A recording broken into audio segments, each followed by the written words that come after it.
नमस्कार। आज हम अध्ययन करेंगे प्रदूषण, जल प्रदूषण के बारे में। तो प्रदूषण पर्यावरण में एक ऐसी स्थिति होती है जब पर्यावरण के जो विभिन्न तत्व हैं उनके जो भौतिक, रासायनिक, जैविक जो गुण होते हैं उनमें ऐसे अवांछित परिवर्तन जो विशेष रूप से मानवीय गतिविधियों की वजह से आता है कि वे जो तत्व हैं वो मनुष्य के लिए तथा अन्य जीवधारियों के लिए हानिकारक साबित होने लगते हैं। तो ये स्थिति क्या कहलाती है? पर्यावरण प्रदूषण कहलाती है। अब पर्यावरण की जो अलग अलग तत्व हैं तो उनको अलग अलग प्रदूषण के जो है वर्गीकृत किया जाता है, जैसे मृदा प्रदूषण, जल प्रदूषण, वायु प्रदूषण। तो इसी श्रृंखला में हम आज बात करते हैं जल प्रदूषण के बारे में कि जल प्रदूषण क्या है, उसके क्या कारण होते हैं, उसके प्रभाव क्या है, उसके उपायों के बारे में। तो जीवन जो है वो जल से ही जो है वो शुरू हुआ है और कहा भी जाता है कि जल है तो जीवन है। तो हमारा जो जीवन स्तर जो है वो क्या है, जल से प्रभावित होता है। तो WHO जो संगठन है उसके अनुसार ये है कि जो प्राकृतिक या अन्य स्रोतों से उत्पन्न अवांछित भारी जो पदार्थ है उसके कारण जल प्रदूषित हो जाता है और विषाक्तता के एक सामान्य स्तर से कम, है ना, ऑक्सीजन की कमी आ जाती है।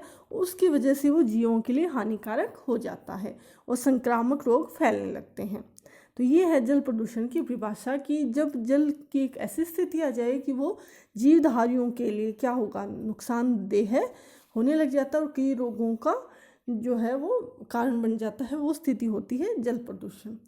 अब हम बात करते हैं कि जल प्रदूषण के कारण क्या है, किन कारणों से जल है वो प्रदूषित हो सकता है। तो हम इसको वर्गीकरण के द्वारा जैसे बात करते हैं, सबसे पहले औद्योगिकरण। तो औद्योगिकरण एक प्रमुख ऐसी मतलब कारक है, सकारक है जो कि जल को प्रदूषित करता है। जैसे उद्योग है तो उनमें अनेक प्रकार के अपशिष्ट पदार्थ होते हैं और इन अपशिष्ट पदार्थों को क्या किया जाता है, अशोधित अवस्था में जल में बहा दिया जाता है। तो जैसे जैसे प्रौद्योगिकी का विकास हुआ, कई नए जैसे अधिक हानिकारक प्रदूषक है वो भी उत्पादित किए जाते हैं। तो जिससे जल प्रदूषण की समस्या क्या हो गई है, वो बढ़ गई है।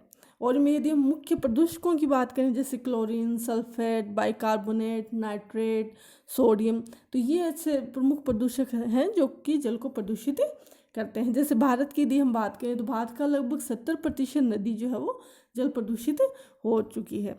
जैसे भारत की सबसे बड़ी नदी गंगा है, तो गंगा के किनारे पर रासायनिक उद्योग है, वस्त्र उद्योग, चर्म उद्योग है, लुगदी व कागज उद्योग है, उर्वरक उद्योग है, भारी उद्योग है। तो बहुत सारे उद्योग स्थापित किए हुए हैं और ये सारे उद्योग जो है भारी मात्रा में क्या गंदा जल है या अपशिष्ट पदार्थ क्या करते हैं, गंगा में प्रत्यक्ष अप्रत्यक्ष रूप से बहा देते हैं। तो इस वजह से क्या होता है कि नदी का जल है वो प्रदूषित हो जाता है। जैसे भारत में जो दामोदर नदी है वो इस प्रकार से सबसे औद्योगिकरण के द्वारा सबसे ज़्यादा प्रदूषित हुई है। तो उसकी भी स्थिति क्या हो चुकी है, जो है वो खराब हो चुकी है। तो उद्योग जो है वो जल प्रदूषण का प्रमुख कारक होते हैं। विशेषकर ये जो कपड़ा उद्योग है या फिर जो चर्म उद्योग है, इनसे बहुत ज़्यादा जल है वो प्रभावित होता है। दूसरा कारक यदि हम बात करें तो जैसे नगरीकरण है जो कि प्रमुख कारण है जल प्रदूषण का। जैसे जैसे नगर बढ़ रहे हैं वैसे वैसे जल प्रदूषण भी बढ़ रहा है। तो नगरीकरण से भी जल का बड़े पैमाने पर प्रदूषण हुआ है। अब मानव विभिन्न प्रकार के जो घरेलू कार्य हैं तो उनके लिए वो जल का उपयोग करता है, जैसे कि पीना है, नहाना, भोजन बनाना, घर की सफाई है, सीवरेज, यानी अनेक जो यूज़ है जो कि मनुष्य द्वारा किए जाते हैं। इनके लिए जो नगर के जो लोग हैं वो काफ़ी पानी यूज़ करते हैं। उस पानी का लगभग 80% क्या होता है, नालियों में गंदे जल के रूप में बहता है, फिर वो नदियों में, झीलों में, तालाबों में चला जाता है।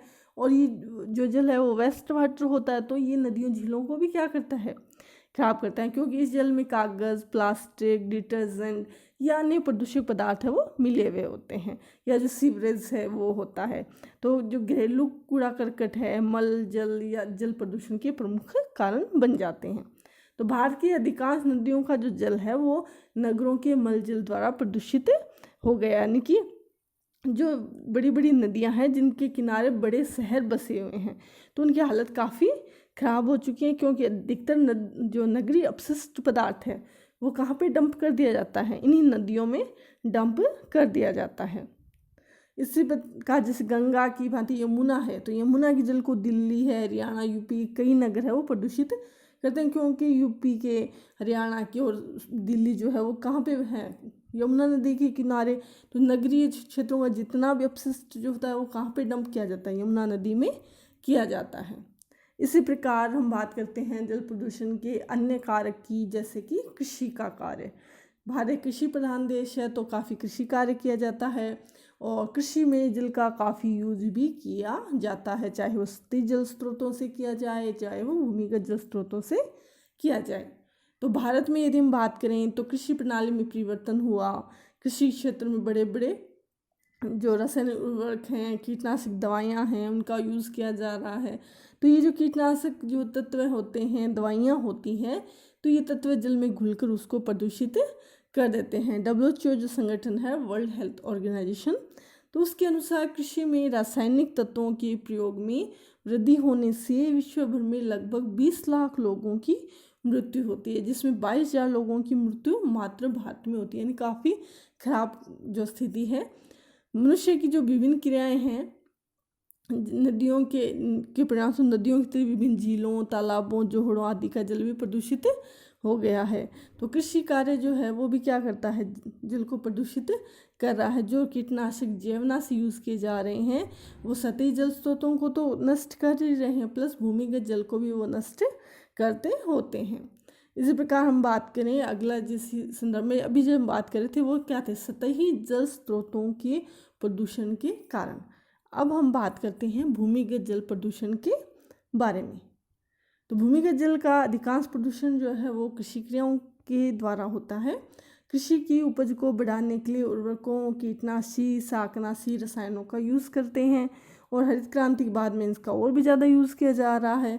तो खेतों में जो उपयोग किए जा रहे रसायन हैं उनका कुछ भाग धरातलीय प्रवाह द्वारा नदियों, तालाबों अथवा झीलों में तथा निक्षालन के द्वारा भूमिगत जल में प्रवेश कर जाते हैं और जल को प्रदूषित करते हैं। जैसे इन रसायन में नाइट्रेट, फास्फोरस, पोटाश जो है वो काफ़ी महत्वपूर्ण है। तो ये कीटनाशी और जो शाकनाशी रसायन होते हैं वो काफ़ी हानिकारक होते हैं।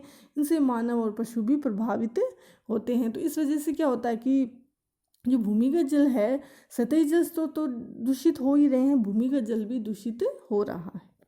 तो ये हमने मुख्य कारणों के बारे में बात की कि जल प्रदूषण के प्रमुख कारण क्या हैं।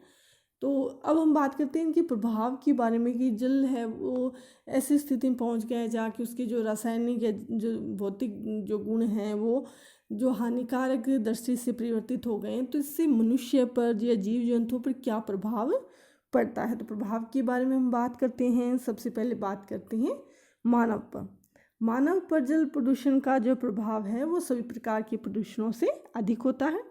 प्रदूषित यदि जल का सेवन किया जाएगा तो अनेक बीमारियां हो जाती है, जैसे हैजा, टाइफाइड, पीलिया, तपेदिक, पेचिस, हेपेटाइटिस, ऐसी कुछ बीमारियां हैं जो कि कैसी है, जल से उत्पन्न होती है।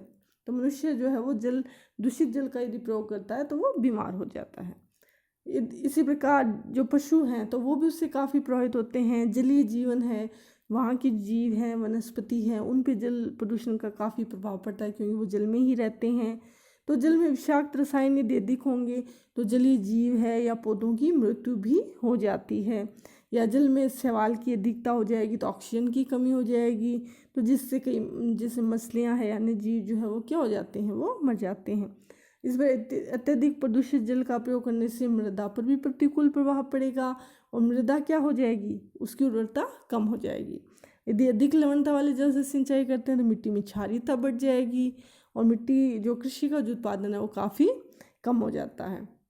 इसके अलावा जल के अत्यधिक यदि प्रदूषित हो जाता है तो प्रकाश संश्लेषण की जो क्रिया होती है वो भी अच्छी तरह संपादित नहीं हो पाती और इस वजह से जलीय वनस्पति के विकास पर प्रतिकूल प्रभाव पड़ता है।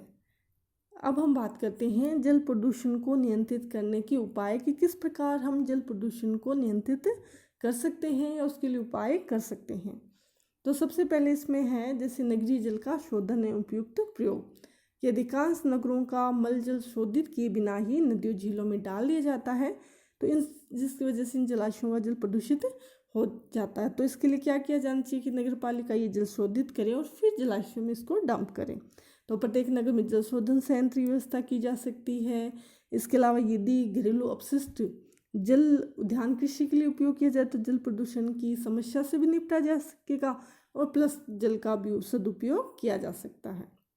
इसके अलावा उद्योग से जो वेस्ट वाटर निकलता है उसका भी शोधन किया जाना चाहिए, क्योंकि इसमें अनेक प्रकार के रसायन होते हैं, प्रदूषणकारी पदार्थ मिले हुए होते हैं।